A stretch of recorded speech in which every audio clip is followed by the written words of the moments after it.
Hello ಎಲ್ರಿಗೂ ನಮಸ್ಕಾರ. Welcome back to my YouTube channel ವಿಭಿನ್ನ ವಿಷಯ. ಇವತ್ತಿನ ರೆಸಿಪಿ ಮಾವಿನ ಹಣ್ಣಿನ ಚಿತ್ರಾನ್ನ ಹೇಗೆ ಮಾಡೋದು ಅಂತ ನೋಡ್ಕೊಂಡು ಬರೋಣ ಬನ್ನಿ.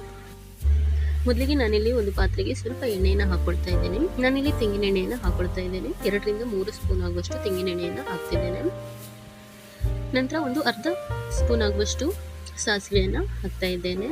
ನೋಡಿ, ಸಾಸಿವೆ ಸ್ವಲ್ಪ ಸಿಡಿಲಿಕ್ಕೆ ಸ್ಟಾರ್ಟ್ ಆಗಬೇಕು. ಆವಾಗ ನಾನಿಲ್ಲಿ ಒಂದು 1/4 ಚಮಚ ಆಗುವಷ್ಟು ಜೀರಿಗೆಯನ್ನು ಹಾಕ್ತಾ ಇದ್ದೇನೆ. ನೋಡಿ, ಇದು ಸ್ವಲ್ಪ ಹೊತ್ತು ಫ್ರೈ ಆಗಲಿ. ನಂತರ ನಾನಿಲ್ಲಿ ಒಂದು 2 ಪೀಸ್ ಆಗುವಷ್ಟು ಚಕ್ಕೆಯನ್ನು ಹಾಕ್ತಾ ಇದ್ದೇನೆ, ಹಾಗೂ 3 ರಿಂದ 4 ಬೆಳ್ಳುಳ್ಳಿ ಹೆಸರು, 1-2 ಒಣಮೆಣಸನ್ನು ಈ ರೀತಿಯಾಗಿ ಕಟ್ ಮಾಡಿಬಿಟ್ಟು ಫ್ರೈ ಮಾಡಿದ್ದೇನೆ.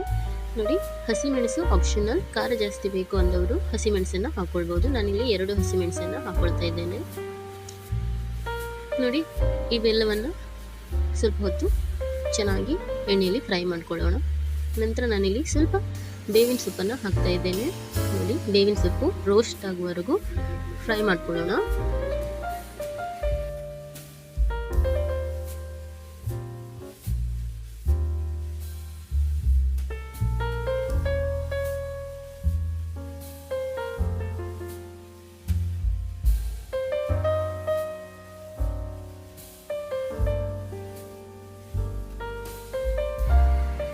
ನೋಡಿ, ನಾನಿಲ್ಲಿ 2 ರಿಂದ 3 ಸ್ಪೂನ್ ಆಗುವಷ್ಟು ಕಡಲೆ ಬೀಜನ ಫ್ರೈ ಮಾಡ್ಕೊಳ್ತಾ ಇದ್ದೇನೆ. ನೀವು ಬೇಕಾದರೆ ಇದನ್ನು ಮೊದಲೇನೆ ಎಣ್ಣೆಯಲ್ಲಿ ಫ್ರೈ ಮಾಡಿ ತೆಗೆದಿಟ್ಕೊಳ್ಬೋದು.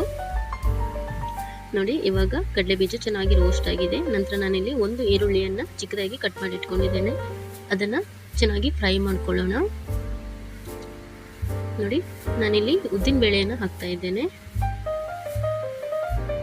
ಉದ್ದಿನ ಬೇಳೆ ಚೆನ್ನಾಗಿ ಫ್ರೈ ಆಗಬೇಕು. ಉದ್ದಿನ ಬೇಳೆನ ಈರುಳ್ಳಿ ಹಾಕೋದಕ್ಕೂ ಮುಂಚೆನೆ ಹಾಕಿ. ನಂತರ ನಾನಿಲ್ಲಿ ಒಂದು ಚಿಟಿಕೆ ಆಗುವಷ್ಟು ಅರಿಶಿನ ಪೌಡರ್ ಅನ್ನು ಹಾಕಿ ಎಲ್ಲವನ್ನ ಚೆನ್ನಾಗಿ ಫ್ರೈ ಮಾಡ್ಕೊಳ್ತಾ ಇದ್ದೇನೆ. ನೋಡಿ, ಇವಾಗ ಈರುಳ್ಳಿ ಚೆನ್ನಾಗಿ ಫ್ರೈ ಆಗಬೇಕು. ಅಲ್ಲಿ ತನಕ ನಾವು ಫ್ರೈ ಮಾಡ್ಕೊಳ್ಳೋಣ. ನೋಡಿ, ಈಗ ಇವೆಲ್ಲವೂ ಚೆನ್ನಾಗಿ ಫ್ರೈ ಆಗಿದೆ. ನಾನಿಲ್ಲಿ 1 ಕಪ್ ಆಗುವಷ್ಟು ತೆಂಗಿನಕಾಯಿ ತುರಿಯನ್ನು ಹಾಕಿ ಚೆನ್ನಾಗಿ ಫ್ರೈ ಮಾಡ್ಕೊಳ್ತಾ ಇದ್ದೇನೆ. ನೋಡಿ, ತೆಂಗಿನಕಾಯಿ ತುರಿ ಘಮ ಬರುವ ತನಕ ಫ್ರೈ ಮಾಡ್ಕೊಳ್ಬೇಕು. ನೋಡಿ, ಇದನ್ನು ನೀವು ಹೈ ಫ್ಲೇಮಲ್ಲಿ ಇಟ್ಬಿಟ್ಟು ಚೆನ್ನಾಗಿ ಫ್ರೈ ಮಾಡ್ಕೊಳ್ಳಿ. ಒಂದು 2 ನಿಮಿಷ ಆಗುವಷ್ಟು ಚೆನ್ನಾಗಿ ಫ್ರೈ ಮಾಡ್ಕೊಳ್ಬೇಕು.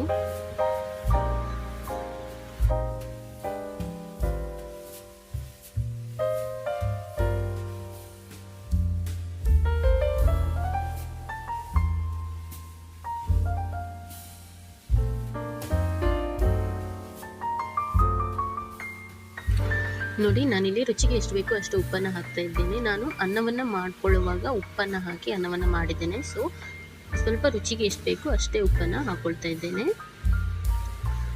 ನೋಡಿ, ನಾನಿಲ್ಲಿ 1 ಕಪ್ ಆಗುವಷ್ಟು ಮಾವಿನ ಹಣ್ಣನ್ನು ಹಾಕ್ತಾ ಇದ್ದೇನೆ. ಮಾವಿನ ಹಣ್ಣಿನ ಸಿಪ್ಪೆನೆಲ್ಲ ತೆಗೆದುಬಿಟ್ಟು ಚೆನ್ನಾಗಿ ತುರಿದು ಹಾಕಬೇಕು. ನೋಡಿ, ಈ ಮಾವಿನ ಹಣ್ಣನ್ನು ಹಾಕಿಬಿಟ್ಟು ಚೆನ್ನಾಗಿ ಫ್ರೈ ಮಾಡ್ಕೊಳ್ಳಿ ಸ್ವಲ್ಪ ಹೊತ್ತು. 1 ರಿಂದ 2 ನಿಮಿಷ ಮೀಡಿಯಂ ಫ್ಲೇಮಲ್ಲಿ ಫ್ರೈ ಮಾಡಿದ ನಂತರ ನಾವಿಲ್ಲಿ ಕುಕ್ ಮಾಡಿರುವಂತಹ ಅನ್ನವನ್ನು ಹಾಕ್ಕೊಳ್ಬೇಕು. ನಾನಿಲ್ಲಿ ಸೋನಾ ಮಸೂರಿ ಅನ್ನವನ್ನು 1 ಬೌಲ್ ಆಗುವಷ್ಟು ಹಾಕ್ಕೊಂಡಿದ್ದೇನೆ. ನೋಡಿ, ಹಾಕಿಬಿಟ್ಟು ಚೆನ್ನಾಗಿ ಮಿಕ್ಸ್ ಮಾಡ್ಕೊಳ್ಬೇಕು.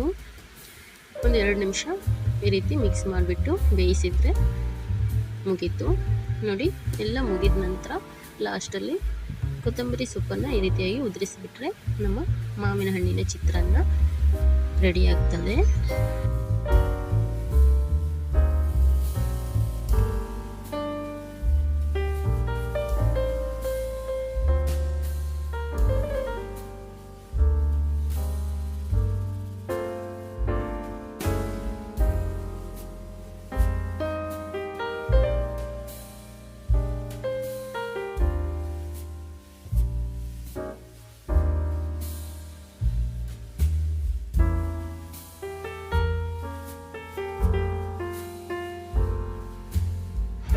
ನೋಡಿದ್ರಲ್ಲ, ಮಾವಿನ ಹಣ್ಣಿನ ಸೀಸನಲ್ಲಿ ಮಾವಿನ ಹಣ್ಣಿನ ಚಿತ್ರಾನ್ನ ಹೇಗೆ ಮಾಡ್ಕೊಳ್ಳೋದು ಅಂತ.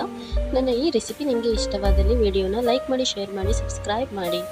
ಏನೇ ಸಬ್ಸ್ಕ್ರೈಬ್ ಮಾಡ್ಕೊಳ್ದೆ ನೋಡ್ತಾ ಇರೋರು ದಯವಿಟ್ಟು ಸಬ್ಸ್ಕ್ರೈಬ್ ಮಾಡಿಕೊಂಡು ನೋಡಿ. Thank you for watching.